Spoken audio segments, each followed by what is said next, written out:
In tonight's headlines, residents of New Lucky House struggle to cope in temporary accommodations 2 days after a fire in the Jordan building killed 5 people. There is growing concern for the mental well-being of primary and secondary school students after a sharp rise in suicides and pupils seeking mental support. And Beijing slams the US and its Asian allies, Japan and the Philippines, for escalating tensions in the South China Sea. Today, we mark a historic moment.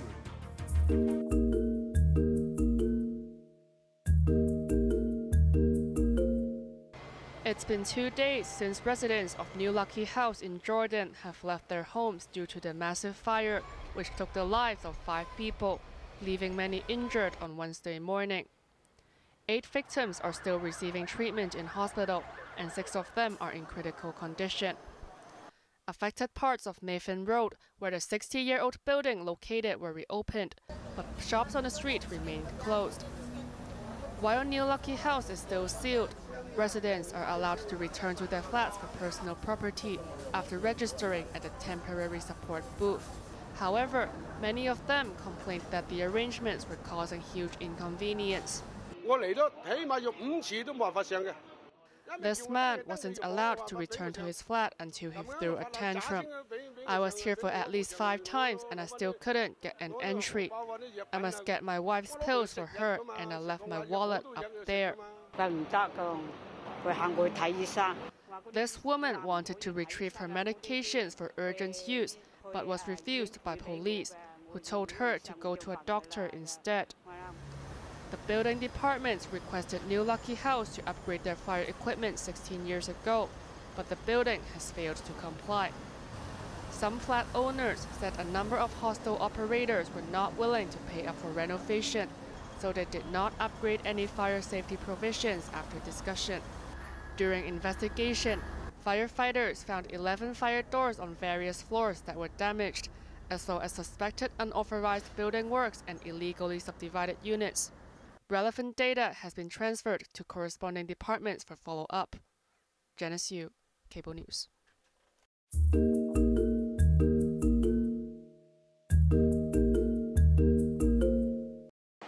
Fire services are still investigating causes of the vast fire at HOYIBC, which remained ablaze for 42 hours before it was finally put off at 7 a.m. yesterday. Speaking on a radio program today, Deputy Chief Fire Officer Wong King-man said the team was currently looking into the highly flammable oxyacetylene cylinders stored at the site and whether there were any illegal concerns. The site is part of the second phase of the HOYIBC new development area under the Housing Society. 962 subsidized flats will be built and construction is expected to be completed in 2026.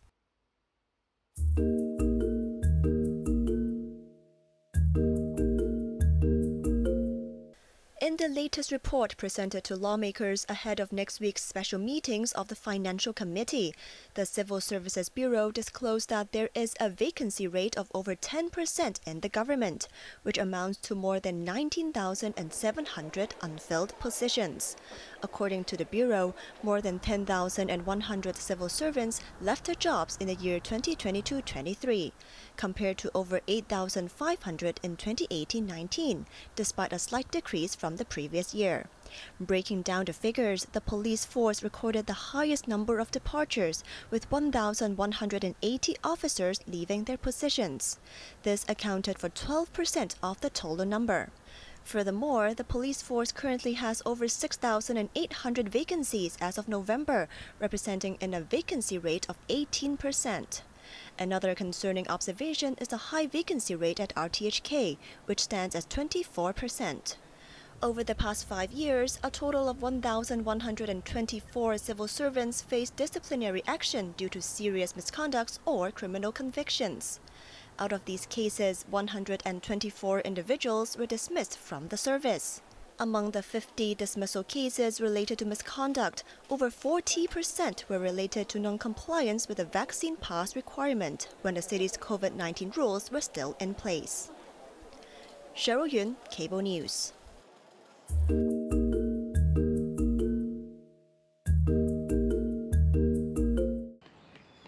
there is rising concern about the mental health of students in Hong Kong. Data from the Education Bureau revealed that the number of primary and secondary school students diagnosed with mental issues has more than tripled from 600 during 2018 and 2019 to 1,980 last year. Paul Yip, head of the University of Hong Kong's Jockey Club Center for Suicide Research and Prevention, says the pandemic could be an important factor for the surge in mental health issues among students. 所以我哋就係好希望啦，即係當復常咗之後，俾多啲時間嗰啲細路。We should give students more time to adapt to the new normal and rebuild social relationships with their classmates and teachers, he said. The number of suspected suicides in primary and secondary school students have also reached a historical high in the last 5 years, with 32 cases recorded in 2023, 9 more when compared with 2019. As the need for mental health care workers in the city is at an all-time high, the number of educational psychologists in the local industry has reached a new low. 16 have resigned in the previous year, leaving 79 working professionals in the city.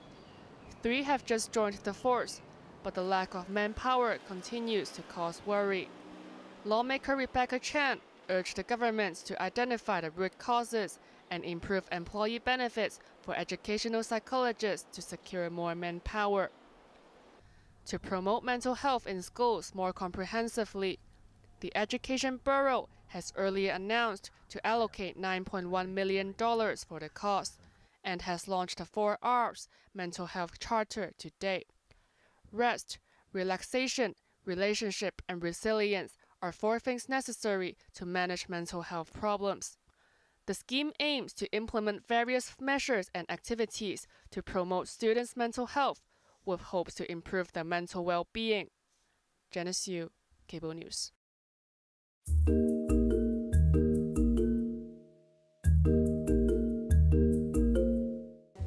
Beijing has strongly condemned the US and its Asian allies Japan and the Philippines after leaders from the 3 countries met in Washington to counter China's might in the Indo-Pacific region.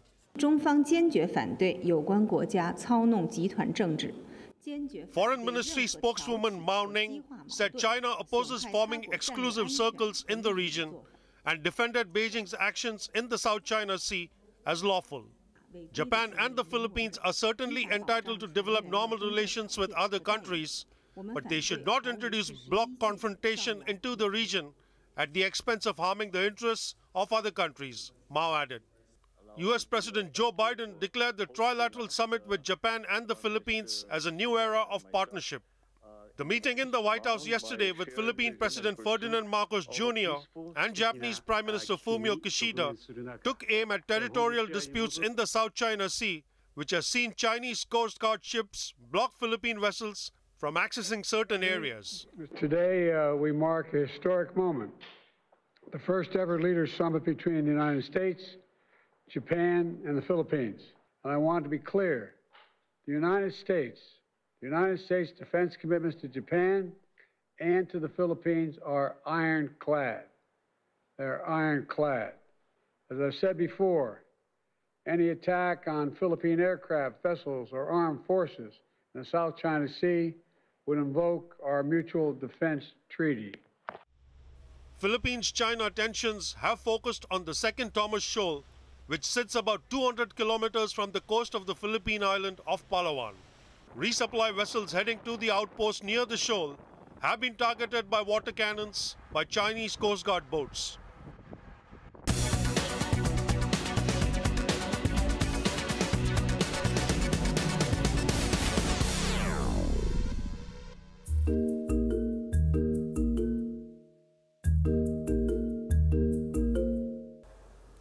Dragged by financials, Hong Kong stocks ended sharply lower on Friday following a recent run-up, with traders concerning the prospect of U.S. interest rates not coming down as soon or quickly as hoped. The Hang Seng Index shed 2.2%, or 373 points, to close at its lowest level of the day, once again breaching the 17,000 level. Turnover stood at $106.2 billion. For the whole week, the benchmark index had little move, ended down 2 points.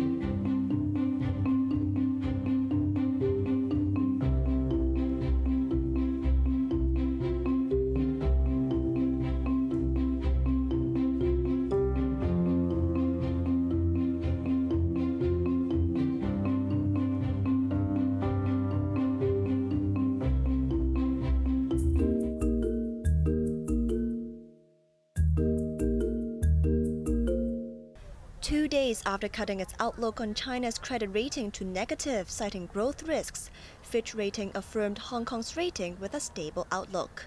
The city's long-term foreign currency issuer default rating remained at AA-, outlook affirmed to be stable. The rating agency explained that the key drivers behind the revision of their outlook on China's rating are not sufficiently material to the credit profile of Hong Kong.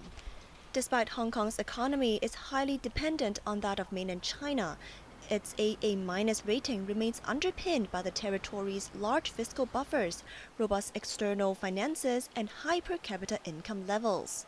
Both public and external finances compare well with AA category peers. The rating also reflects the close alignment of governance and institutional management practices with those of mainland China, and such trends have advanced steadily since 2019. Moreover, Hong Kong has an environmental, social and governance or ESG relevance score of 5+, meaning the city scores high in political stability, regulatory quality and control of corruption. Cheryl Yun, Cable News.